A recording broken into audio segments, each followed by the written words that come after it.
الم نخلقکم من ماء مہین، کیا ہم نے تمہیں ایک حقیر پانی سے پیدا نہیں کیا، ایک منی کے قطرے سے، اور وہ اتنا حقیر ہے کہ عام گفتگو میں اس کا ذکر کرنا بھی انسان پسند نہیں کرتا، اتنی حقارت سے اسے سمجھا جاتا ہے۔ جسم سے نکل جائے تو غسل فرض ہو جاتا ہے، کپڑے دھونے ضروری ہو جاتے ہیں، اس سے جان چھڑانا ضروری ہو جاتا ہے۔ اسی کے اندر اللہ تعالیٰ نے انسان کی اوقات رکھ دی ہے کہ انسان کبھی اپنی پیدائش کے اوپر غور کرے تو کبھی اس کے اندر اکڑ نہیں آ سکتی۔ اور دیکھ لیں کوئی دنیا کا بڑے سے بڑا انسان، اس کی پیدائش ہوئی اسی طریقے سے۔ ایک حضرت عیسیٰ علیہ السلام اور حضرت آدم علیہ السلام کی ایکسیپشن ملتی ہے نا، ادروائز بڑے سے بڑا کوئی پیغمبر ہو، بڑے سے بڑا کوئی فلاسفر ہو، بڑے سے بڑا کوئی جو ہے وہ سائنٹسٹ ہو، وہ پیدا اسی طریقے سے ہوا ہے، ایک حقیر بے قدر پانی سے۔ تو اللہ فرماتا ہے کیا تمہیں ہم نے اس حقیر پانی سے پیدا نہیں کیا؟ فجعلناہ فی قرار مکین، پھر ہم نے اسے رکھ دیا ایک محفوظ جگہ، رحم مادر میں، ماں کے پیٹ کے اندر بڑی مضبوط جگہ، 3 یعنی پرتوں کے اندر اللہ تعالیٰ نے اسے محفوظ کیا، ایک جنین کی فارم میں، ایک ایمبریو کی فارم میں، پھر اس کے اندر اللہ تعالیٰ نے جس طریقے سے نقش و نگاری فرمائی ہے وہ تو نہ ماں کو پتہ ہوتا ہے نہ باپ کو پتہ ہوتا ہے۔ ماں باپ ویسے عزت اویل کرتے رہے، وہ تو بیچارے ذریعے ہیں، صرف کرنے والا تو اللہ ہے۔ نہ باپ کو پتہ ہوتا ہے کہ کیا ہوا، نہ ماں کو پتہ ہوتا ہے کہ کیا ہوا۔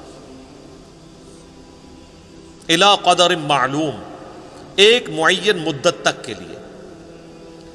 فقدرنا، تو ہم نے ایک اندازہ ٹھہرایا، فنعم القادرون، تو کتنے ہی بہتر ہم اندازہ ٹھہرانے والے ہیں۔ ویل یومئذ للمکذبین، لیکن یاد رکھنا یہ جو ہم نے پیدا کیا اور دنیا میں بھیج دیا، یہ اسی طریقے سے تمہیں چھوڑ نہیں دیا۔ سیریس کریشن ہو تم اللہ کی، اس نے تمہیں کسی مقصد کے لیے پیدا کیا ہے، اور اس میں ہی قیامت مضمر ہے اسی جملے میں کہ ویل یومئذ للمکذبین۔ اب جو پھر رب کو ریسپانس نہیں کرے گا اس کے لیے تباہ و بربادی ہے پھر قیامت والے دن۔ تو یہ اللہ تعالیٰ نے ایک انسان کو اس کی اوقات یاد کروائی ہے کہ تیری کوئی حیثیت نہیں تھی، اللہ تعالیٰ نے تجھے ایک بے قدر پانی سے پیدا کیا، 2 دفعہ تجھے شرمگاہ سے گزارا، اس کے بعد پوری زندگی انسان پخانے اور بدبو کا بوجھ اٹھائے پھرتا ہے، جب تک باہر نہ نکال لے اسے سکون نہیں آتا، اور باہر وہ سب کے سامنے نکال بھی نہیں سکتا، پردے میں جانا پڑتا ہے، اور مرنے کے بعد گل سڑ کے ہڈیاں بن جائیں گی۔ یہ اس کی پوری اوقات ہے۔ کئی ایک بزرگوں کے بارے میں یہ واقعہ آتا ہے، ایون عمر بن عبدالعزیز کے بارے میں بھی آتا ہے کہ وہ ایک دفعہ اکڑ کے چل رہے تھے خلیفہ بننے سے پہلے، بڑی شانہ زندگی تھی ان کی۔ تو طاؤس تابعی تھے رحمہ اللہ تعالی، جو ابن عباس کے شاگرد ہیں۔ تو انہوں نے عمر بن عبدالعزیز کو جب اکڑ کے چلتے ہوئے دیکھا نا، یہ امام غزالی نے بھی مکاشفۃ القلوب کے اندر نقل کیا ہے، تو انہوں نے عمر بن عبدالعزیز کو مخاطب کر کے کہا کہ ایسے شخص کو زمین پہ اکڑنے کی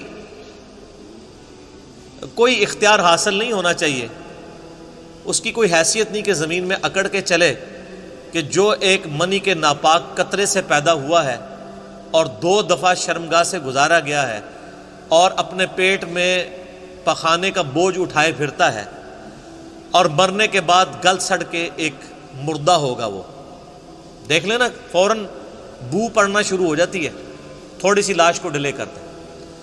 عمر بن عبدالعزیز نے جب یہ بات سنی تو فوراً عاجزی کے ساتھ چلنا شروع ہو گئے، اور ساتھ فرماتے جاتے تھے کہ طاؤس نے مجھے جو نصیحت کی ہے نا، میرے ایک ایک جوڑ کے اوپر اس نے ایسی ضرب لگائی ہے کہ میں نے اس ضرب کو محسوس کیا۔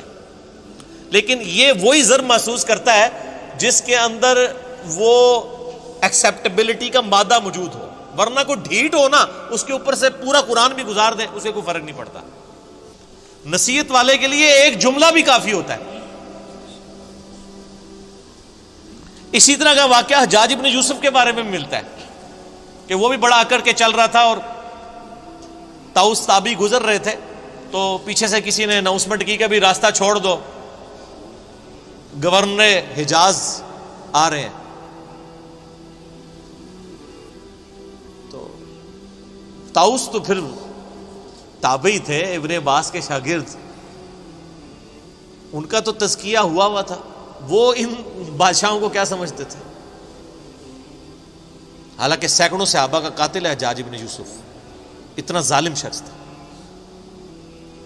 امام ترمذی نے جامع ترمذی میں اس کے بارے میں لکھا ہے کہ 1,20,000 لوگ ہیں جس کو اس نے اپنے سامنے قتل کروایا باندھ کے، بے گناہ۔ لیکن جو اللہ والے ہوتے ہیں وہ پھر ان چیزوں کو خاطر میں نہیں لاتے۔ تو حضرت طاؤس نہیں ہٹے تو حجاج حیران ہوا کہ یہ کون سا بندہ ہے، ان کے پاس آگے کھڑا ہوا اور کہا کہ تم مجھے جانتے نہیں ہو؟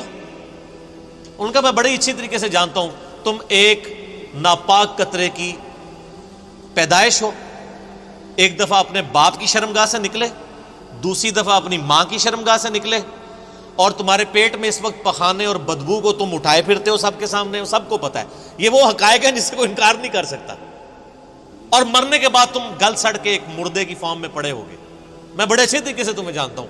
وہ یہ سمجھ رہے تھے کہ یہ کہے گا کہ تم جو آل امیہ کے جو اتنے بڑے گورنر ہو، انہوں نے کہا میں بڑے اچھے طریقے سے جانتا ہوں۔ تو جس طرح حضرت ابراہیم علیہ السلام کی گفتگو سن کے وہ بادشاہ جو ہے ششدر رہ گیا تھا نا، اسے کوئی بات ہی نہیں آئی تھی، حجاج ابن یوسف کی بھی زبان بند ہو گئی کہ اس طریقے سے بھی مجھے کوئی جواب دے سکتا ہے، اور وہ خاموش ہو کے وہاں سے چلا گیا۔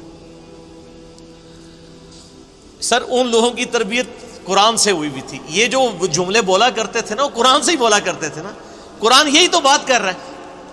ہمیں واقعات یاد رہتے ہیں لیکن قرآن تو ہم نے پڑھنا نہیں ہوتا، قرآن یہی تو بات کر رہا ہے۔